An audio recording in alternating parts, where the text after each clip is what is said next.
Pai, faz-nos um, é uma das frases da oração de Jesus que nós encontramos nesse conjunto de capítulos 15, 16 e 17 de João, evangelho no qual temos refletido há muitos meses. Estamos lendo hoje, como já fizemos em culto anterior, os versos 9 a 17 do capítulo 15. Amar é lei. Como o Pai me amou, disse Jesus, também eu amei vocês. Permaneçam no meu amor. Se vocês guardarem os meus mandamentos, permanecendo no meu amor, assim como também eu tenho guardado os mandamentos de meu Pai e no seu amor permaneço. Tenho lhes dito estas coisas para que a minha alegria esteja em vocês e, um dos mais belíssimos textos da Bíblia, a alegria de vocês seja completa. O meu mandamento é este: que vocês amem uns aos outros assim como eu os amei. Ninguém tem maior amor do que este de alguém dar a própria vida pelos seus amigos. Vocês são meus amigos se fazem o que eu lhes ordeno. Já não chamo vocês de servos, porque o servo não sabe o que o Senhor faz, mas tenho chamado a vocês de amigos, porque tudo o que eu ouvi de meu Pai eu lhes dei a conhecer. Não foram vocês que me escolheram, está aqui falando aos apóstolos. Pelo contrário, eu os escolhi e os designei para que vão e deem fruto, e o fruto de vocês permaneça, a fim de que tudo que pedirem ao Pai em meu nome, eu lhes conceda. O que eu lhes ordeno é isto: que vocês amem uns aos outros. Na semana passada eu respondi a algumas perguntas. Primeira, o fato de Jesus nos ter escolhido nos predestina ou nos elimina da salvação?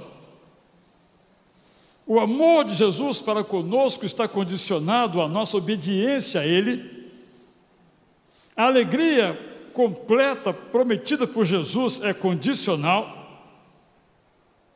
Respondi a essas perguntas. Se você não teve a oportunidade de participar, está no nosso canal do YouTube no domingo 7 de novembro.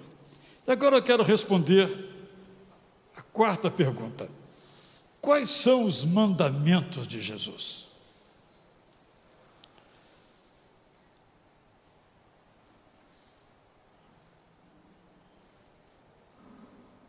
Eu até solicitei quem quisesse se expressar a esse respeito, porque evidentemente são muitos os mandamentos.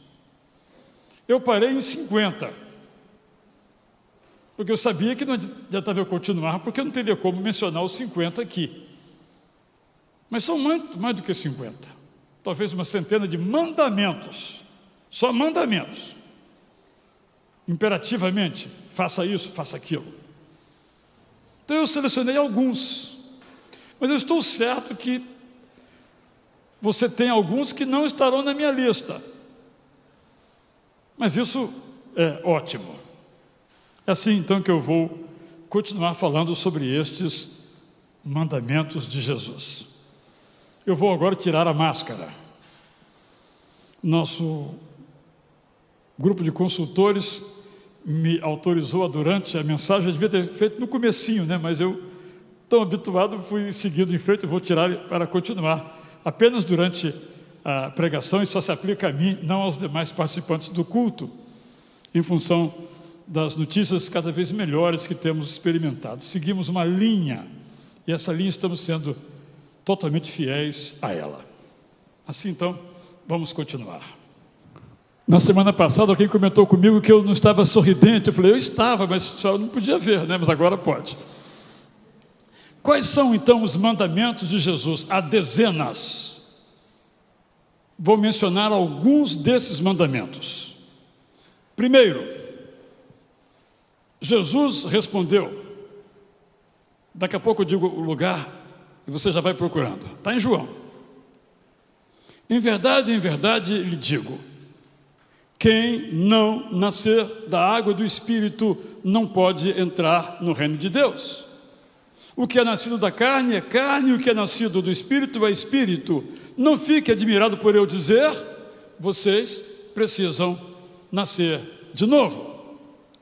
Primeiro mandamento, portanto, em João 3, 5 a 7, da minha seleção é este: vocês precisam nascer de novo, ou arrependam-se e nasçam de novo, ou, no singular, arrependa-se e nasça de novo. Sem esse mandamento, os outros ficam prejudicados, embora possam vir a ser úteis, porque até aquelas pessoas que não creem em Jesus como Senhor e Salvador, mas lendo o mandamento dele, pode se beneficiar. Mas o primeiro é esse, o necessário é este: arrependa-se e nasça de novo. Conhecemos a história desse versículo, a conversa de Jesus com Nicodemos.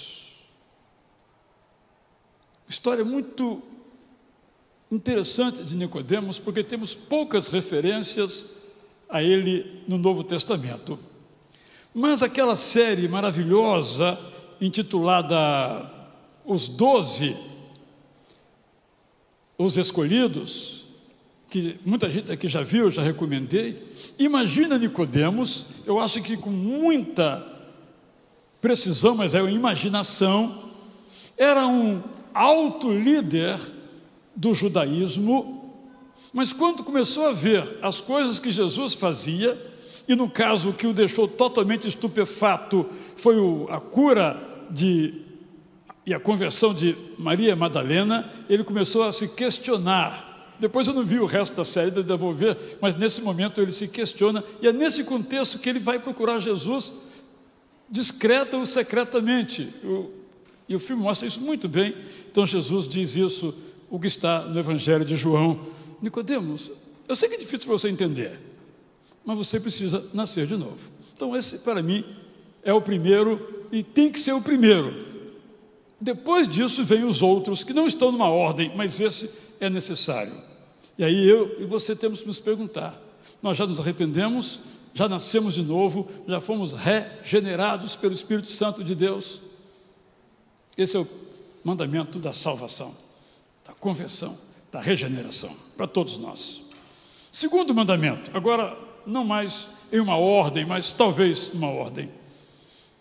Mateus 26, 41. Longuíssimo capítulo, esse, o maior de Mateus, é o 26º, que conta toda a agonia de Jesus, inclusive no Getsemane. Mateus 26, 41. Vigiem e orem, para que não caiam em tentação. O espírito, na verdade, está pronto, mas a carne é fraca. Isto é, no entendimento, você sabe que precisa vigiar e orar, mas na prática, entendimento aqui é a ideia de espírito, mas na prática isso não acontece, porque você acaba fraquejando. Então Jesus diz: vigiem e orem, para que não caiam em tentação. Só não é tentado quem não procura viver santamente, que nem precisa. Para que ser tentado? Já está no pecado completamente. Mas aquele que procura viver de modo digno e santo do Evangelho, este é tentado. Como então não cair na tentação? Jesus diz: vigie e ore. Se pudéssemos fazer uma tradução de brincadeira, diríamos assim: ajoelhe-se, mas fica com o olho aberto. Ou, no ditado popular, um olho no padre e outro na missa. Como dizemos, temos que estar atentos. Não basta só vigiar, sim, mas não somos capazes. A tentação envolve muitas forças. Paulo chama de principados e potestades. Vou me deter um pouquinho hoje no culto das 19 horas, nessa expressão principados e potestades. Temos que orar. Mas só orar e entrega tudo a Deus, eu não serei tentado, também não. Temos que vigiar e orar. Palavra completa, expressão completa, instrução completa, mandamento completo. Nosso problema, o meu problema, é que nem sempre a gente vai tomar uma decisão, a gente ora. Vai num certo lugar, antes de ir a gente ora.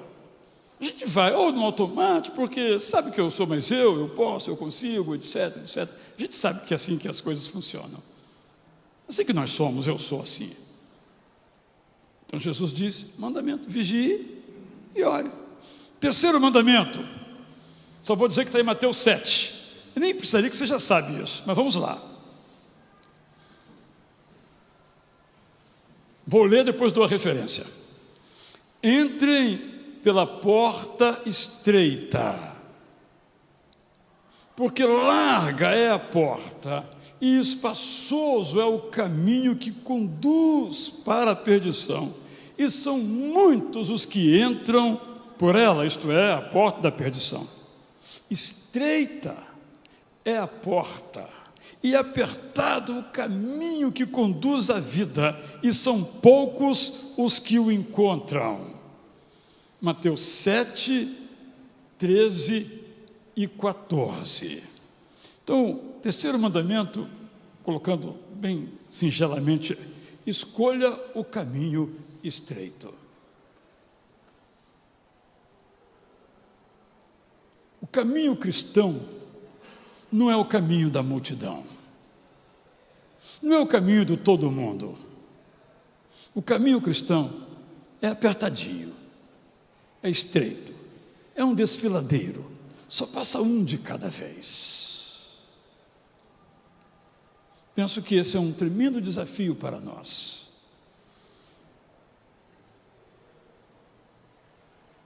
Temos uma população muito grande dizendo-se cristã no mundo e em nosso país. Mas boa parte dessa população cristã faz o que todo mundo faz e diz o que todo mundo diz. Está seguindo a boiada, com diferentes nomes, nomenclaturas e aparentemente novidades.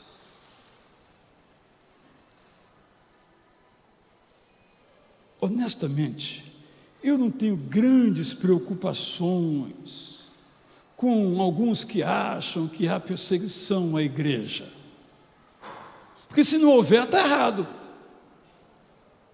Se não houver, Jesus Cristo errou, porque Ele disse que nós seríamos perseguidos.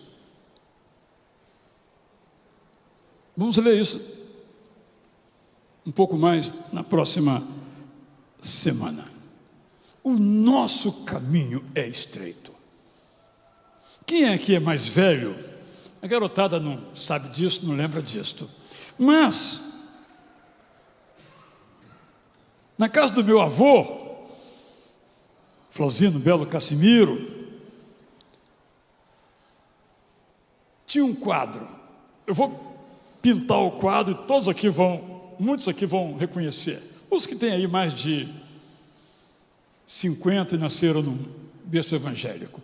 Bem no alto assim da casa tinha um relógio e do lado então um quadro, na minha mente azul. Você sabe que a gente vai reconstruindo as coisas, né? Azul. Tinha um olho lá em cima, um olho no céu, o olho de Deus.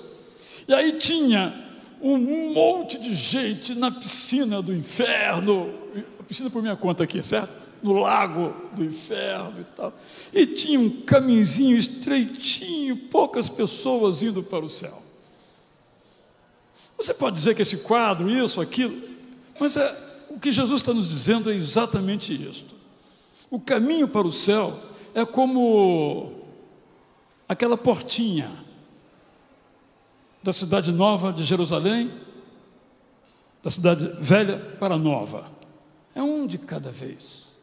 Por isso era mais fácil um camelo passar pelo fundo de uma agulha, que pode ser essa porta ou agulha de se costurar, do que um rico se salvar. Rico aqui no sentido daquele que não busca, daquele que não procura, que não quer entrar pela porta estreita. A porta do Evangelho é para todos no seu oferecimento, mas é para poucos na sua aceitação. Eu sei que quando a gente está viajando na estrada e temos que parar para almoçar, tem um critério, não é, pastor Sócrates, que viaja muito. Se o restaurante está cheio, ele é bom, mas às vezes ele é só barato, mas não é bom, não é? Nem sempre o que todo mundo faz está errado, pode estar certo, e nem sempre o que todo mundo faz está certo, quase sempre está errado, porque nós seres humanos buscamos sempre o mais fácil, o que dói menos, o que incomoda menos, o que dá menos trabalho. Por que uma pessoa tenta colar numa prova? Porque dá menos trabalho do que estudar. Nossa irmã Yara, que dirige um curso de medicina, em tese, lida com alunos que querem fazer as coisas mais fáceis. Não querem dar o plantão necessário para aprender, e assim por diante, em todas as áreas da vida, em todas as áreas da vida. Mas qual é o vitorioso? Qual é aquele que vai se destacar na sua profissão? É aquele que escolhe o caminho mais árduo, mais espinhoso. Essa semana, eu fiz aqui uma live com o nosso compositor Cezinho, César Albert. Fizemos aqui de meio-dia às 13, e aí ele, quando terminou, ele disse: eu vou almoçar, mas depois que eu for almoçar, eu posso ficar treinando aqui, nesse piano? Porque eu tenho alguns compromissos no final de semana, eu preciso estudar, eu tenho que estudar. Eu cá comigo, espera aí, estudar o quê? Para quê? Já sabe tudo, o cara improvisa, o cara compõe. O caminho mais fácil seria, eu vou, como eu estou indo? Esse é o caminho difícil de estudar, de ensaiar, de treinar, de se capacitar. Esses irmãos que cantaram aqui podiam dizer: Verônica, tudo bem, a gente se encontra 10 minutos antes, a gente canta. Não dá certo. Tem que fazer o caminho do esforço. É isso que é o mandamento de Jesus: escolha o caminho estreito. Quarto, repito, não está em ordem, só o primeiro: seja a luz do mundo. Jesus nos chamou para ser a luz do mundo, não as trevas do mundo. Mateus 5,16, que sabemos de cor: assim brilhe também a luz de vocês diante dos outros, para que vejam as boas obras que vocês fazem e glorifiquem o Pai de vocês. Vejam as suas boas obras e olhem para Deus. Mateus 5,16. Quinto, busque em primeiro lugar o reino de Deus. Vamos fazer juntos? Mas busque em primeiro lugar o reino de Deus e a sua justiça, e todas essas coisas lhe serão acrescentadas. Peguei de surpresa. Vamos de novo então agora. O pessoal está em casa, está contando com vocês aqui. Vamos lá. E busque em primeiro lugar o reino de Deus e a sua justiça, e todas essas coisas lhe serão acrescentadas. Eu busco realmente em primeiro lugar o reino de Deus. A oração do Pai Nosso diz: venha a nós o teu reino. Isto é, manifesta o teu reino. Como é que Deus manifesta o reino? Quando nós buscamos em primeiro lugar o reino. Nós somos naturalmente egoístas. Eu sou. Sobretudo os homens são mais egoístas do que as mulheres. Mas elas também devem ser. Não falo por elas porque eu sou de outro gênero. Então eu falo dos homens. Nós homens somos egoístas. Por alguma razão que eu não sei qual, genética, educacional, nós somos egoístas. Mas o mandamento estreito, rédea apertada, é: busque em primeiro lugar o reino de Deus. Busque em primeiro lugar aquilo em que Deus governa, ou aquilo em que Deus manifesta a vontade dele. E aí podemos nos alongar sobre o que é esse reino de Deus, mas vamos simplificar. Busque em primeiro lugar as coisas de Deus. Busque em primeiro lugar atender ao mandamento de Deus, à vontade de Deus para a sua vida. Nós fazemos isso só depois que não deu certo do nosso jeito. Senhor, eu quero fazer a tua vontade, mas primeiro fizemos a nossa, ou tentamos e não funcionou. Estou falando de mim, né, gente? Pode ser que se aplique a você. Mas tudo que eu faço, seja no trabalho, seja lá em casa, seja onde eu estiver, eu estou buscando em primeiro lugar o reino de Deus. Ali, naquele lugar, eu estou atuando como um cidadão do reino de Deus, ou do meu próprio império, do meu próprio reino. Esse é o mandamento de Jesus. O quinto, busque em primeiro lugar o reino de Deus. Sexto mandamento, trabalhe por aquilo que tem valor. João 6, 27, trabalhem não pela comida que se estraga, mas pelo que permanece para a vida eterna, o qual o Filho do Homem dará a vocês, a vida eterna, porque Deus o Pai o confirmou com o seu selo. Nós lemos Eclesiastes, vaidade das vaidades, tudo é vaidade, é correr atrás do vento. Mas meus irmãos, minhas irmãs, vamos ser bem honestos. Ontem eu me surpreendi dizendo assim: Israel,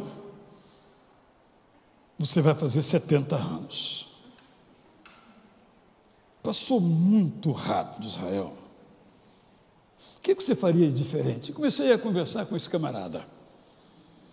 Não cheguei a nenhuma conclusão, porque logo as coisas vão surgindo, não consegui prosperar na minha meditação, mas essa é a pergunta que eu tenho que fazer. A gente corre atrás de coisas que não têm o menor valor. Isso tem a ver com oração. A maioria das coisas que a gente pede a Deus não tem a menor diferença receber ou não receber. Eu acho que a resposta deles tem a ver com isso daí. Será que realmente vale a pena? Seja dinheiro, seja carreira, será que vale a pena? E o autor Eclesiastes nos diz o seguinte: sim ou não. Vale a pena se você está fazendo algo que tem valor eterno.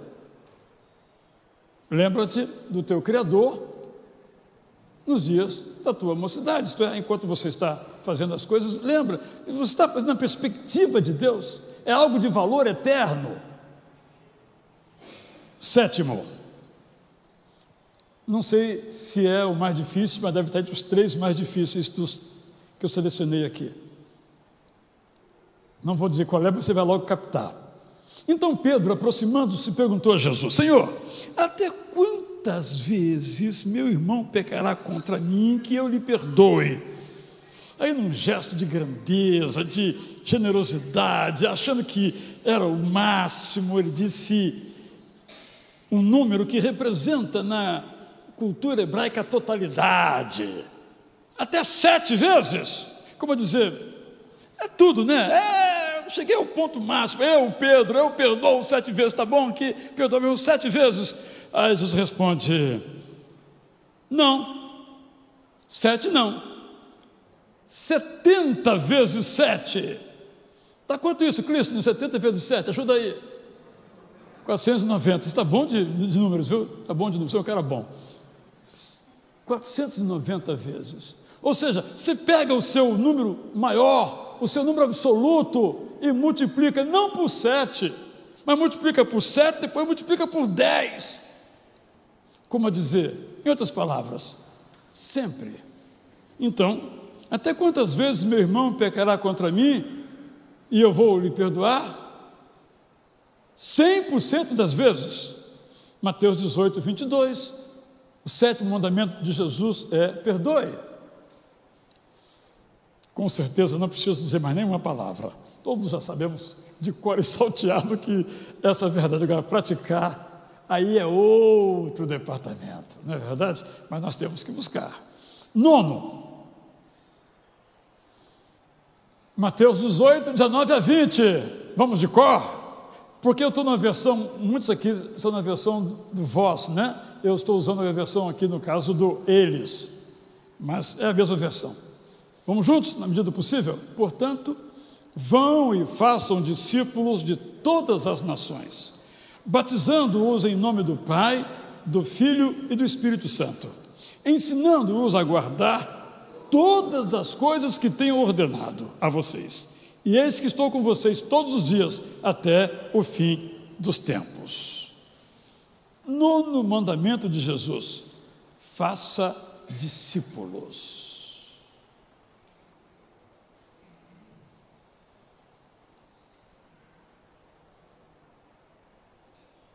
Desculpe a pergunta incômoda que eu vou lhe fazer. Quantos discípulos você já fez? Vejo aqui mães, pais, avós, avós, que pode dizer: eu fiz do meu filho e do meu neto um discípulo de Jesus, porque preguei e vivi o Evangelho para ele. Mas além desse círculo mais próximo, nós temos feito discípulos. Como é que a igreja cresce? Tendo um pastor bom, que não é o caso, uma música boa, que é o caso, gente bacana, que é o caso? Não. Quem pensa assim está redondamente equivocado. A igreja cresce, tanto essa local como as igrejas, em geral, crescem, quando os seus membros fazem discípulos. 10º mandamento de Jesus: aguarde o meu retorno. João 14, 18 a 20. Não deixarei que fiquem órfãos, voltarei para junto de vocês. Ele nem foi ainda, mas ele vai. Então ele diz: eu não deixarei vocês órfãos, eu voltarei para junto de vocês. Mais um pouco e o mundo não mais me verá. Por quê? Partirei. Vocês, no entanto, me verão quando eu voltar, porque eu vivo, vocês também viverão. Naquele dia vocês saberão, naquele dia quando eu voltar, vocês saberão que eu estou em meu Pai, que vocês estão em mim e que eu estou em vocês. Comunhão, alegria completa. Então eu quero concluir esses 10, e você tem o seu. Você esqueceu aquele é o mais importante. Eu aceito, pode me mandar que eu incluo aqui. Quero terminar então respondendo, à luz desses mandamentos, uma pergunta bem simples que já formulei anteriormente. A alegria completa por Jesus prometida é condicional? Respondo: a alegria é uma promessa de Deus. Toda a Bíblia, todo o Novo Testamento, todo o ministério de Jesus afirmam isto. A alegria vem da sabedoria que Deus dá para vivermos. Essa semana vamos ler o livro de Provérbios, os 9 capítulos primeiros. Quando nós lemos esses versículos e os praticamos, nós aprendemos a viver. Então a alegria vem da sabedoria de viver. A alegria é uma consequência da confiança em Deus. Na sexta-feira eu preguei sobre Isaías 64:4, quando numa oração o profeta diz assim: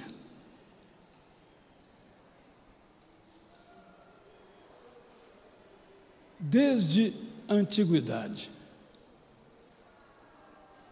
nenhum olho viu, nenhum ouvido esqueceu que Deus trabalha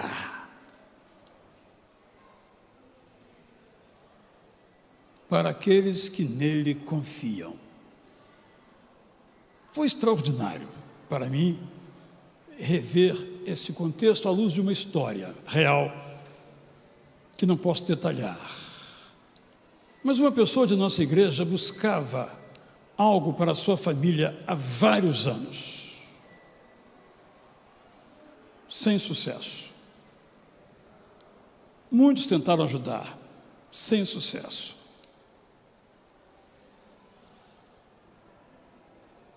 Nesta semana, eu recebi um telefonema. E a pessoa me disse: você conhece fulana de tal? Disse: sim.